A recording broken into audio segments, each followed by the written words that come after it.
అందరికీ నమస్కారం. నా పేరు Srinidhi. Welcome to my channel. ఇప్పుడు నేను ఒక తెలుగు కథ చెప్తున్నాను.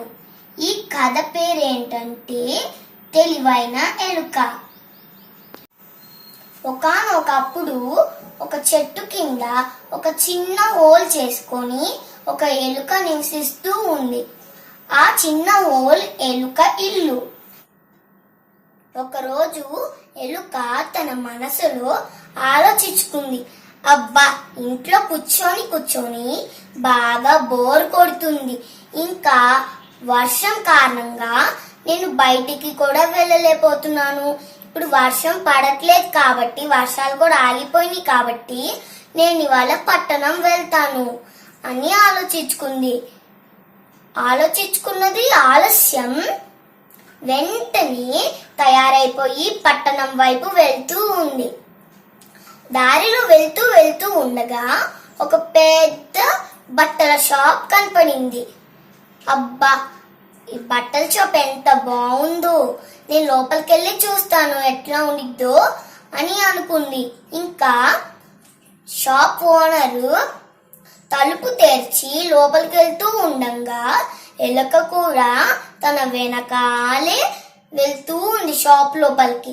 ఇంకా షాప్ లోపలికి వెళ్ళంగానే ఈ షెల్ఫ్ లో ఎగురుతూ జంప్ చేస్తూ, అబ్బా, ఎంత బాగుందో ఈ షాప్ అని అనుకుంది.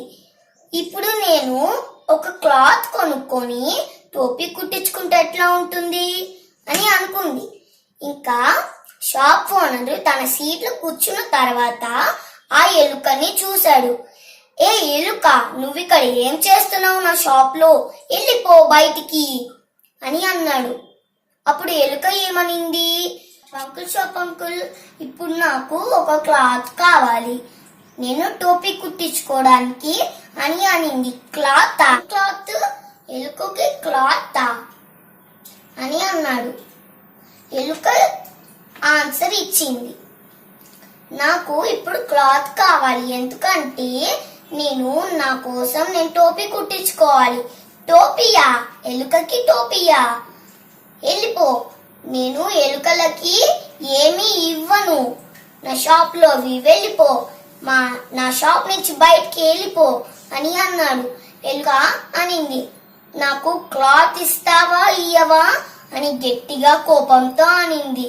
ఇంకా నా సమయాన్ని వృధా చేయకుండా నువ్వు ఇక్కడి నుంచి వెళ్ళిపో, నేను నీ క్లాత్ అసలు అమ్మను అని అన్నాడు. నా క్లాత్ అమ్ముతావా అమ్మవా అని మళ్ళీ ఎలుక గట్టిగా అరిచింది. నేను అమ్మను అని మళ్ళీ అరిచాడు. సరే అయితే సరే అని చెప్పి ఒక పాటలాగా పాడింది. రాత్రికి వస్తాను, మా సైన్యాన్ని మొత్తాన్ని తీసుకొస్తాను, నీ షాప్ లో ఉన్న బట్టలు మొత్తం కొరికేస్తాను అని చెప్పింది. ఇంకా షాప్ అంకుల్ భయపడ్డాడు. వద్దు చూహాబయ్య, వద్దు, మీరు ఇట్లా చెయ్యొద్దు, నేను ఇప్పుడే నీకు ఒక సిల్క్ క్లాత్ ఇస్తాను అని చెప్పేసి సిల్క్ క్లాత్ ఇచ్చేశాడు. ఇంకా ఎలుక ఆ సిల్క్ క్లాత్ తీసుకొని ఎగురుతూ జంప్ చేస్తూ షాప్ నుంచి బయటికి వెళ్ళిపోయింది. ఇంకా తర్వాత టైలర్ షాప్ దగ్గరికి వెళ్ళి, టైలర్ భయ్యా, నాకు మీతో కొంచెం పని పడింది. పనా? ఎలుకకి నాతో ఏం పని అని అన్నాడు.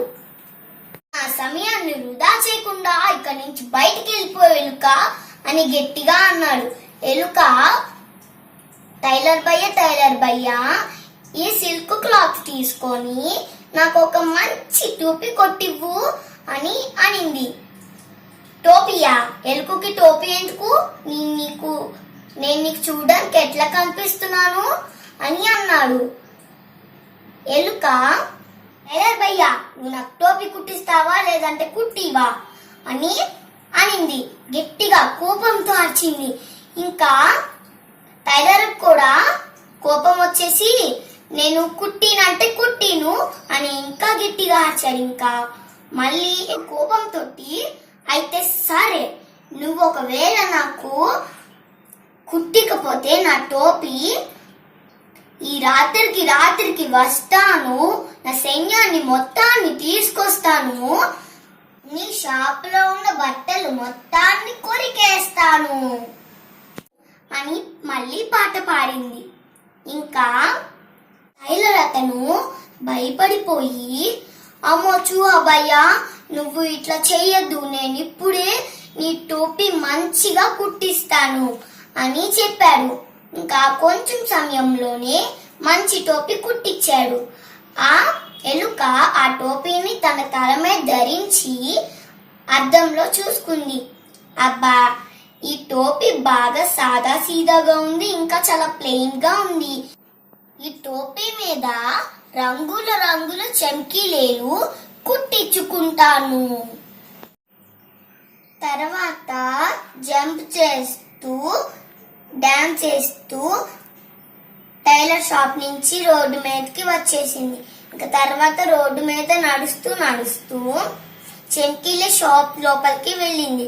ఓ చెంకీలే భయ్య, నా కొంచెం స్టోన్స్ అమ్ముతావా అని అనింది. ఆ ఎలుకకి స్టోన్సా? ఎలుకకి స్టోన్స్ ఎందుకు అని అన్నాడు. ప్లీజ్ చెంకీలే భయ్య, నాకు ఈ టోపీ మీద కుట్టుకోవడానికి కొంచెం చెంకీలే అవసరం అవుతాయి, కొంచెం చెంకీలే అమ్మవా అని రిక్వెస్ట్ గా అడిగింది. తర్వాత చెంకీలే భయ్యా, నేను ఇవ్వనంటే ఇవ్వను, నేను చెంకీలేలు అస్సలు ఇవ్వను నీకు అని అన్నాడు. నా సమయాన్ని వృధా చేయకుండా ఇక్కడి నుంచి బయటికి వెళ్ళిపో, నాకు చాలా పనుంది అని చెప్పాడు. తర్వాత ఎలుక, నువ్వు నాకు చెంకీలేలు అమ్ముతావా లేదంటే అమ్మవా అని గట్టిగా అరిచింది. తర్వాత చెంకీలే భయ్య కూడా, నేను ఇవ్వనంటే ఇవ్వను, వెళ్ళిపో ఇక్కడి నుంచి అని అన్నాడు. తర్వాత మళ్ళీ ఎలుక కోపంతో ఇట్లా పాట పాడింది. ఈ రాత్రికి వస్తాను, మా సైన్యాన్ని మొత్తాన్ని తీసుకొస్తాను, నీ చెంకీలే మొత్తం చిందర బందర చేసేస్తాను. ఇంకా షాప్ అంకుల్ కి భయం వేసింది. ఇట్లా చెప్పాడు, ఓ భయ్య, నువ్వు ఇట్లా చెయ్యొద్దు, నేను ఇప్పుడే నీకు చెంకీలేలు అమ్మడమే కాకుండా చెంకీలేలు ఈ టోపీ మీద కుట్టిస్తాను కూడా అని అన్నాడు. ఈ చెంకీలేలు ఈ టోపీ మీద కుట్టి నీకు మంచిగా అందంగా టోపీ తయారు చేసిస్తాను అని చెప్పాడు. ఇంకా తర్వాత అయితే చెయ్యి, తొందరగా చెయ్యి అని అనింది. ఇంకా తొందరగా తయారు చేసేసి కొంచెం సమయంలోనే అందమైన టోపీ కుట్టించాడు. ఇంకా ఎలుక ఆ టోపీ తల మీద పెట్టుకొని అద్దంలో చూసుకుంది. అబ్బా, నేను రాజులాగే ఉన్నాను, ఎందుకు రాజసింహాసనం మీద కూర్చోకూడదు అని అనుకుంది. తర్వాత రాజమహల్కి వెళ్ళి, రాజాజీ, నేను ఎట్లా ఉన్నాను, బాగున్నానా, ఈ టోపీలో కొంచెం చూసి చెప్పరా అని అనింది. రాజాజీ, అబ్బా చాలా బాగున్నావు, నువ్వు అచ్చం చూడ్డానికి రాజులాగే ఉన్నావు, కానీ నువ్వు రాజు కన్నా తక్కువ కాదు అని అన్నాడు. తర్వాత అయితే లే, ఈ సింహాసనం మీద లే, నేను ఈ సింహాసనం మీద కూర్చుంటా అని అనింది.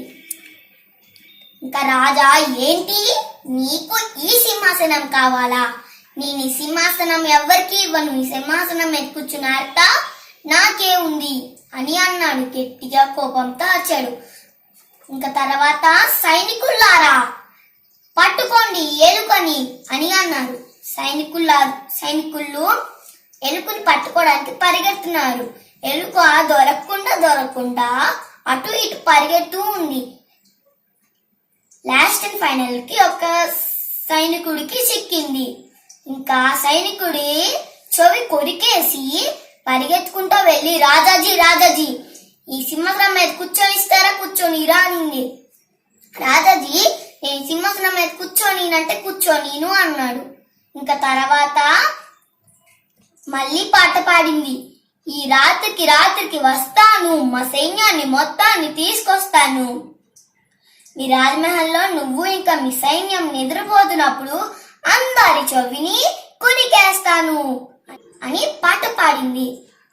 ఇంకా తర్వాత రాజా, అమ్మో ఇంత పని చేసేటట్టుంది అని అనుకొని సరే, నువ్వు ఇంత పని చెయ్యొద్దు, కానీ ఈ సింహాసనం మీద కూర్చో. ఇప్పటి నుంచి సింహాసనం మీద కూర్చునే అర్హత నీకే ఉంది అని చెప్పాడు. అయితే ఆలస్యం ఎందుకు?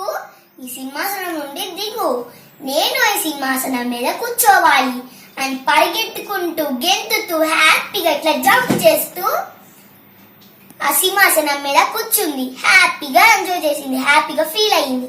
కొంచెం సేపు తర్వాత రాజమహల్ నుంచి బయటికి వెళ్ళి మళ్ళీ తన ఊరికెళ్ళి తన స్నేహితులతో పట్టణం వెళ్ళి మళ్ళీ వచ్చేంత వరకు ఎట్లా ఎంజాయ్ చేసింది, ఏమేం జరిగింది అని మొత్తం కథ మొత్తం చెప్పేసింది.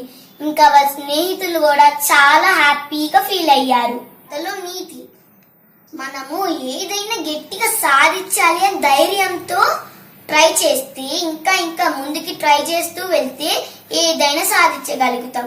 ఈ చిన్న ఎలుక ఈ స్టోరీలో అనుకున్నది సాధించింది. మనం మనుషులం కూడా అనుకున్నది సాధించగలుగుతాం. Thank you. If you like my video, please like and share my video and subscribe my channel. Thank you. Bye bye.